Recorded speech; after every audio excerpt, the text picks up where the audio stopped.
चारि मास घन बरसिया अति अपूर जल नीर पहिरे जड़ तन बख्तरी चुभे न एको तीर। बादल चारों महीने वर्षा काल में भरपूर पानी बरसाए, किंतु ऊसर जमीन में जैसे कुछ न पैदा हो, और किसी द्वारा बाणों की भरपूर वर्षा करने पर भी लोहे का कवच पहने होने से उसके अंग में एक भी बाण न चुभे। वैसे जिसने जड़ता का कवच पहन रखा है उसे ज्ञान की एक बात भी नहीं लगती, चाहे उसके सामने कोई ज्ञान वाणी की अपार वर्षा करता रहे। यहाँ दो उदाहरण दिए हैं, एक ऊसर जमीन का और दूसरा जो लोहे का कवच पहने हैं उसके ऊपर न ऊसर जमीन में कुछ पैदा होता है पानी बरसने पर, और जो लोहे का कवच पहन रखे हैं उसके ऊपर बाणों की वर्षा करने पर भी बाण का एक भी बाण उसके अंग पर नहीं चुभता। वैसे जिसने जड़ता का कवच पहन रखा है उसे ज्ञान की एक बात भी नहीं लगती, चाहे उसके सामने अपार ज्ञान की वर्षा करता रहे। घनघोर वर्षा होने पर भी ऊसर जमीन में कुछ पैदा नहीं होता। जिसका हृदय जड़ता से परिपूर्ण है उनकी दशा यही है। ऊसर जमीन किसको कहते हैं? बंजर जमीन, जहाँ पथरीली हो, जहाँ पत्थर ही पत्थर हो उस जमीन में चाहे कितना भी तुम बीज डालो, खाद डालो, वहाँ कुछ होने वाला नहीं है। वैसे ही जिसका हृदय जड़ता से परिपूर्ण है उनकी भी यही दशा है। उनके सामने ज्ञान की कितनी भी बारिश लगा दो, ज्ञान की बातें कितना भी बताओ, लेकिन उसके हृदय में घुसने वाला नहीं है। वैसे वर्षा काल के चारों महीने में निरंतर वर्षा होती रहे तो भी ऊसर जमीन ऊसर ही रहती है। वैसे चौमासा संतों के उपदेश सुनते सुनते भी ज्ञान का जीवन पर यदि कोई असर न हो तो यही माना जाएगा कि हृदय अत्यंत मलिन है। पहले संत लोग गांव-गांव में महीनों 15-15 दिन तक रहते थे, और यहाँ सदगुरु कबीर साहब जी चौमासा की बात कहे हैं कि पहले संत लोग कई गांव में 4-4 महीने तक रहते थे, और 4-4 महीने तक रहते रहते ज्ञान की वर्षा करते करते यदि लोगों का हृदय यदि शुद्ध नहीं हुआ, लोगों के अंदर ज्ञान प्रवेश नहीं किए, तो सदगुरु किसका उदाहरण दिए हैं? ऊसर जमीन का। तो जिसका हृदय मलिन है, जिसके हृदय में अहंकार भरा हुआ है, ऐसे लोग ज्ञान से लाभ नहीं ले सकते। उसके हृदय में संतों के प्रति श्रद्धा ही नहीं है, ज्ञान के प्रति श्रद्धा ही नहीं है, तो उसका हृदय जो है शुद्ध कैसे होगा? बिना हृदय शुद्ध हुए ज्ञान अंदर प्रवेश करने वाला नहीं है। पूरा काल में संतजन कहीं एक आश्रम पर चौमासा रहते थे। वहाँ रोज सत्संग एवं ज्ञान की चर्चा होती थी। अभी भी जैन संत जो है चौमासा रहते हैं, 4 माह एक जगह रहते हैं, रोज़ सत्संग चलता है, और रोज़ सत्संग की बातें लोग सुन रहे हैं, लेकिन ज्ञान को अपने जीवन में आचरित नहीं कर रहे हैं, तो ज्ञान और सत्संग में जाना बेकार है, ज्ञान की चर्चा सुनना व्यर्थ है। कबीर साहब के समय में ऐसी बात थी, मानो सदगुरु कबीर साहब जी किसी ऐसे ही व्यक्ति को लक्ष्य कर अपनी बात कह रहे हों, जो उन सभी के लिए लागू होती है जो स्वभाव से जड़तापूर्ण है। दूसरा उदाहरण वाण वर्षा का है। कोई किसी के ऊपर वाणों की जोरदार वर्षा कर रहा हो, परंतु जिस पर वह वाण वर्षा रहा हो उसने लोहे का कवच पहन रखा हो, तो उसे एक बाण भी नहीं लगेगा।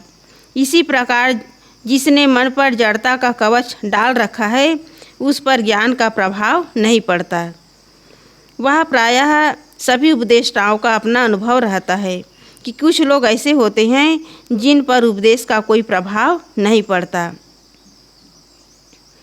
यहाँ 2 उदाहरण दिए हैं, ऊसर जमीन और लोहे का कवच। जो ऊसर जमीन होती है उस पर लोग जो है कितना भी उसमें बीज डाले, लेकिन उसमें कुछ होने वाला नहीं है। उसी प्रकार जिसका हृदय मलिन है वहाँ ज्ञान प्रवेश नहीं करता, उसका हृदय ही विकारों से भरा हुआ है, तो वह व्यक्ति जो है ज्ञान के उपदेश से वो पीछे रहता है। और दूसरी बात है जिन्होंने लोहे का कवच पहन रखा हो। यहाँ उदाहरण किसके लिए दिए हैं कि जिसके अंदर गलत मान्यता है, देवी देवता भूत प्रेत जादू टोना, जिसमें लोग भूले हुए हैं अंधविश्वास में, उसके सामने ज्ञान की बातें कहो तो वे लोग जो है मानने के लिए तैयार नहीं होंगे। किसी के घर कुछ अनिष्ट हो जाए तो लोग जो है यही अनुमान लगाते हैं कि हमारे घर कोई जादू टोना कर दिए हैं, और ऐसे लोग जो हैं बैगा ओझा के पास जाएंगे, तांत्रिक के पास जाएंगे, लेकिन सत्य और असत्य पर विचार नहीं करते, विवेक ही नहीं करते। तो इस तरह लोग जो है अज्ञानता में और अनेक प्रकार के मनोविकारों में पड़े हुए हैं, और इसी कारण उनके अंदर जो है ज्ञान प्रवेश नहीं करता, ज्ञान से वे लाभ नहीं ले पाते। चाहे कितनों भी उसके सामने ज्ञान के उपदेश करो, उसे कुछ लाभ होने वाला नहीं है। शराबी है, शराबी को कहो कि तुम शराब मत पियो तो छोड़ेगा नहीं, क्योंकि उसकी वो लत में वो डूबे हुए हैं। जो गलत दुर्व्यसन के लत में जो डूबे हुए हैं, उसके सामने यदि कहो कि ये तुम्हारे लिए गलत है, स्वास्थ्य के लिए हानिकारक है, तो हानि को समझ करके भी उसे वो छोड़ नहीं पाएगा, क्योंकि उसके बिना वो रह नहीं सकता। तो इसी प्रकार लोग जो है अनेक प्रकार के मनोविकारों में और अंध मान्यताओं में जकड़े हुए हैं। किसी पूजा पाठ करने वाले से कहो कि यहाँ भगवान नहीं है, तो व्यक्ति जो है क्रोध में पता नहीं क्या क्या वो बोल देगा। तो इस तरह लोग जो हैं जड़ता में और अनेक प्रकार के मनोविकारों में घिरे हुए हैं, और ऐसे लोगों के सामने ज्ञान की वर्षा करने से कोई लाभ नहीं है, ज्ञान की बातें बताने से कोई लाभ नहीं है। अगली साखी है, गुरु की भेली जीव डरे, काया सींचनहार, कुमति कमाई मन बसे, लाग जुआ की लार। भोगों से इंद्रियों को तृप्त करने वाले देहाभिमानी लोग सच्चे सद्गुरु की शरणाधीनता एवं सत्संग से अथवा उनके मिष्ट उपदेशों से डरते हैं तथा दूर भागते हैं। कुबुद्धिपूर्वक कमाए हुए धन एवं भोग ऐश्वर्य में ही उसका मन बसता है। कुमति कमाई मन बसे, कुबुद्धिपूर्वक कमाए हुए धन और भोग ऐश्वर्य में ही उसका मन बसता है। उन्हें जुआ के व्यसन के समान अन्न सन धन कमाकर उसे भोगने की आदत हो जाती है। लाग जुआ की लार। उनकी जो गलत आदतें हैं वो केवल अन्न सन गलत तरीके से धन कमाने में ही उसका जीवन बीत जाता है। गुरु की भेली जीव डरे, इसमें भेली शब्द के अर्थ हैं भय से, होने से, गुरु का होने से, गुरु की शरण जाने से और गुरु की संगत से। और भेली का अर्थ क्या होता है? गुड़ का पिंड, जिससे अर्थ होगा भेली के समान गुरु के मीठे उपदेशों से जीव डरता है। सार यह हुआ कि मनुष्य गुरु के कल्याणकारी उपदेशों से दूर भागता है। सदगुरु कबीर साहब जी इसका कारण बताते हैं कि मनुष्य काया सींचनहार बन गया है। यहाँ सींचने का अर्थ क्या है? पानी से जमीन को तर करना, अच्छी तरह भिगो देना। जो मनुष्य भोगों से अपनी इंद्रियों को निरंतर सींचता है वह गुरु के मीठे उपदेशों से डरता है। गुरु का उपदेश है कि इंद्रियों के भोगों का त्याग करो, इसलिए जो भोगों में रात दिन लीन है वह गुरु के उपदेशों से दूर भागेगा ही। जो गलत आदत वाले हैं, जो दुराचारी हैं, वो कभी सत्संग में और संत गुरु जहाँ उपदेश देते हैं वहाँ वो जाता नहीं है, वहाँ से वो दूर भागते हैं, क्योंकि उसे पता है कि यहाँ वही बातें बताई जाती है जो कल्याणकारी हैं। और उसे ये भी पता है कि जो हम गलत कर रहे हैं उसको छोड़ने की, उसको त्यागने की बात बताई जाती है। और लोग जो हैं विषय वासनाओं में, इंद्रिय भोगों में इतने लिप्त हो जाते हैं कि उन्हें छोड़ना उसे कठिन होता है। इसी कारण सत्संग से और संत गुरुजन से लोग दूर भागते हैं। जो दुराचारी होते हैं, गलत आदत के लोग होते हैं, वो सत्संग में जाना पसंद नहीं करते। जो शराबी है, जुआड़ी है, व्यभिचारी हैं, ऐसे लोग सत्संग से और संत गुरुजनों से दूर भागते हैं, क्योंकि इंद्रिय लंपटता के कारण उसका मन जो है मलिन हो जाता है। और मन के मलिन लोग जो है सत्य बात को स्वीकार नहीं करते। इसलिए जो भोगों में रात दिन लीन हैं वह गुरु के उपदेशों से दूर भागेगा। कितने सत्संगी इसलिए संतों के पास आना बंद कर देते हैं क्योंकि उन्होंने बीड़ी तंबाकू खाना पीना शुरू कर दिए हैं। अभी भी होता है, कितने भी सत्संगी हैं सत्संग तो सुनते हैं 1 घंटा तक, लेकिन जैसे ही सत्संग से उठेंगे तुरंत तंबाकू रगड़ना शुरू कर देते हैं। कोई बीड़ी पीते हैं। तो कितने लोग जो हैं शराब पीने के लिए जहाँ शराब बिकता है वहाँ चले जाते हैं, शराब भट्टी में चले जाते हैं। तो ये सत्संग सुनना बेकार है। तो इसलिए जो गलत आदत के लोग हैं वो अपने जो गलत आदत को छोड़ नहीं पाते। जितने भी नशा दुर्व्यसन हैं उसे छोड़ नहीं पाते। उनको डर है कि गुरु संतों के पास जाने से हम डांटे जाएंगे। इंद्रिय भोग प्रेम मार्ग है और गुरु उपदेश श्रेय मार्ग है। प्रेम मार्ग सबको प्यारा लगता है, परंतु उसका परिणाम कैसा है? भयंकर पतन। और श्रेय मार्ग सबसे बड़ा कठिन लगता है, लेकिन उसका परिणाम क्या है? अमृत। जितना आदमी त्याग के मार्ग पर चलेगा उतना ही उसका जीवन जो है सुखद होगा। और जितना आदमी नशा दुर्व्यसन में अनेक प्रकार के दुराचार में अपने जीवन को लगाएगा उतना ही उसका आत्मिक पतन है। लेकिन लोग अपने पतन को, अपने दुख को देख करके भी उस गलत आदत को छोड़ नहीं पाता, क्योंकि उसके वो आदी हो चुके होते हैं। इसलिए उन्हें ये भोग मार्ग उन्हें श्रेय लगता है, यही उसे प्रिय लगता है। तो यहाँ गुरुदेव जी बता रहे हैं कि जो जितना गलत आदत से, जितने गलत दुर्व्यसन से जितना लोग जो हैं लिपटे रहेंगे, रसित रहेंगे, उतना ही उसका आत्मिक पतन होगा। और जो त्याग मार्ग पर चलेगा, नशा दुर्व्यसन का त्याग करेगा, सदाचार और सद्मार्ग पर चलेगा, उसका जीवन उतना ही सुखमय होगा, उतना ही उसका जीवन में शांति आएगी। किंतु अविद्यावश मनुष्य इंद्रिय भोगों में उलझ जाता है। जो व्यक्ति जितना ही विषयों में लीन होगा वह उतना ही गुरु उपदेशों एवं सत्संग से दूर भागेगा। तो सद्गुरु कहते हैं, कुमति कमाई मन बसे। अधिक भोग परायण व्यक्ति का मन कुबुद्धिपूर्वक धन कमाने में बसता है। जो जितना भोगी होता है, लोभी होता है, मोही होता है, वो गलत तरीके से धन कमाता है। उसका उद्देश्य है धन कमाना और धन को प्राप्त करके सुखी हो जाना। लेकिन प्रकृति का एक नियम है, जो जितना गलत काम करेगा, गलत तरीके से धन कमाएगा, उसके जीवन में उतना ही दुख पैदा होगा। जो व्यक्ति इंद्रियों का अधिक भोग चाहता है वह येन केन प्रकारेण धन कमाता है। घूसखोरी, मिलावटबाजी, चोर बाजारी, चोरी, डाका, भोगी आदमी सब कुछ करने के लिए तैयार रहता है। लोग धन के लिए गुरु का वध करते हैं, माता पिता को विष दे देते हैं, भाई की हत्या करते हैं। जो व्यक्ति जितना ही भोगों को महत्व देता है वह उतना ही धन पाने के लिए कुबुद्धिपूर्वक प्रयास करता है। तो यहाँ गुरुदेव जी बता रहे हैं कि धन के लिए पता नहीं आदमी जो है अपना आत्मिक पतन कर डालते हैं। कोई गुरु का वध कर डालते हैं, कोई शिष्य होते हैं अपने गुरु का वध कर डालते हैं। किसके लिए? धन के लिए, पद के लिए। माता पिता को लोग जो है विष दे देते हैं। विष देने का मतलब है उसके साथ गलत बर्ताव करना, उसे अपने घर से बेघर कर देना। ऐसा होता है और प्रत्यक्ष घटना है। कितने लोग जो है माता पिता को अपने से अलग कर देते हैं। और यही कारण है कि आज बड़े बड़े शहरों में वृद्धाश्रम हैं।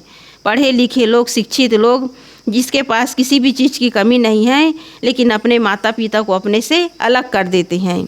कितने लोग अपने भाई की हत्या तक कर डालते हैं जमीन के लिए, धन के लिए। तो आदमी जितना भोगी होता है उतना ही वो गलत तरीके से लोगों के साथ बर्ताव करता है। महाभारत की घटना है। महाभारत में दुर्योधन जो है क्या बनाए थे? लक्षा महल। और उसमें पांडव को आमंत्रित किए थे और वहाँ ये लोग रात में सोएंगे तो उसमें हम आग लगा देंगे और 5 पांडव मर करके उसका जीवन जो है समाप्त हो जाएगा। फिर हस्तिनापुर का पूरा राज्य मुझे मिल जाएगा। किसके लिए षड्यंत्र रचे थे? धन के लिए और पद के लिए। तो आदमी जितना गलत तरीके से धन के लिए, पद के लिए अनेक प्रकार के षड्यंत्र करता है उतना ही उसका जीवन जो है गलत तरीके से दुख की ओर बढ़ता चला जाता है। और आज भी हो रहा है। बड़े बड़े अधिकारी हैं, बड़े बड़े अफसर हैं, सरकार के द्वारा उसे लाखों रुपये का वेतन मिलता है, फिर भी वो घूस लेते हैं, रिश्वत लेते हैं। किसके लिए? धन के लिए। लेकिन गलत तरीके से धन कमा करके कोई सुखी नहीं हो सकता। यदि हम नाजायज़ तरीके से धन कमाते हैं तो इसका मतलब यह है कि हम किसी का हक छीनते हैं। हम स्वयं नहीं चाहते कि कोई हमारा हक छीने, इसलिए हमारी मानवता यही है कि हम किसी का हक न छीनें।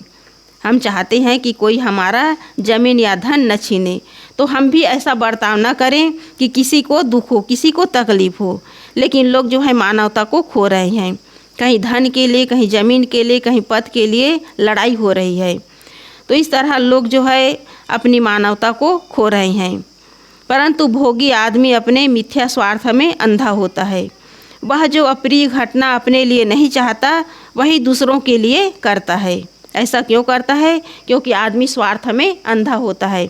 हम नहीं चाहते कि कोई हमारे साथ कटुतापूर्ण व्यवहार करे, हमारे साथ कोई कड़वे वाणी बोले, तो हम भी दूसरों के साथ ऐसा व्यवहार न करें। हम चाहते हैं कि लोग हमें प्रेम दे तो हम भी प्रेम देना सीखें। सुख चाहते हैं तो हम भी सुख बांटना सीखें। यही मानवता है। लेकिन लोग जो है स्वार्थ में अंधा होकर के पता नहीं दूसरों के साथ कैसा कैसा बर्ताव करता है। परंतु दूसरों को कष्ट देकर कोई सुखी नहीं हो सकता। ये प्रकृति का नियम है। जो हम देते हैं वही लौट करके मिलता है। हम सुख देंगे तो सुख मिलेगा, और दूसरों को यदि हम घृणा और नफरत देंगे तो वही लौट करके हमें मिलेगा। ये प्रकृति का नियम है।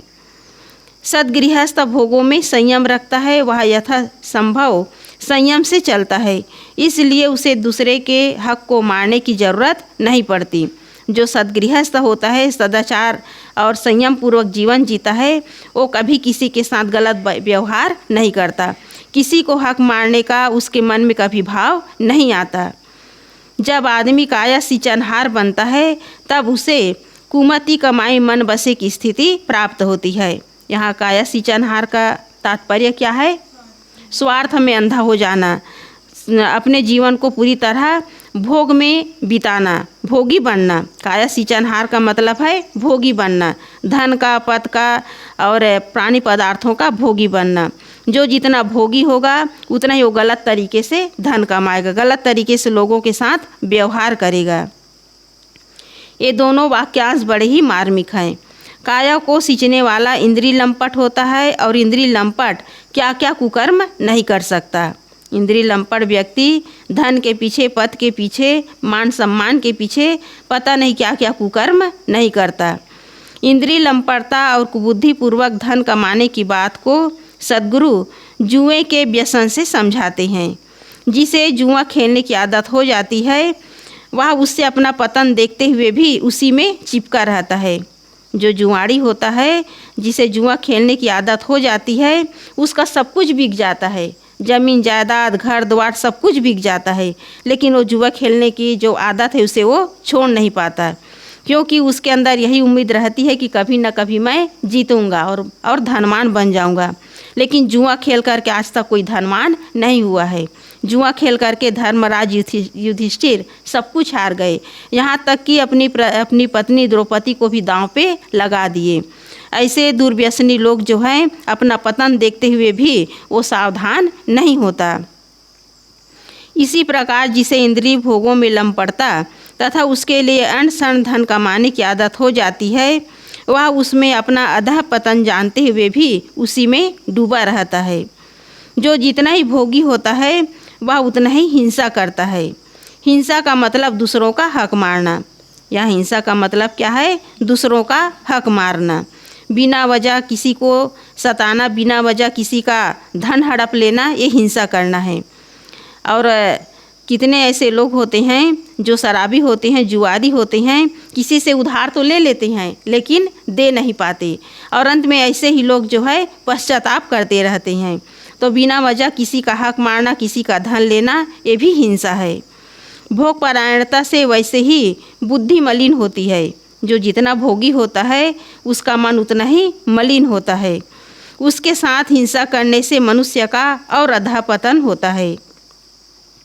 अतएव इनसे छूटने के लिए भोगों का त्याग अत्यंत आवश्यक है। भोगों के त्याग के लिए विवेकवती बुद्धि चाहिए और इसके लिए गुरु संतों के उपदेश तथा उनकी संगत की महती आवश्यकता है।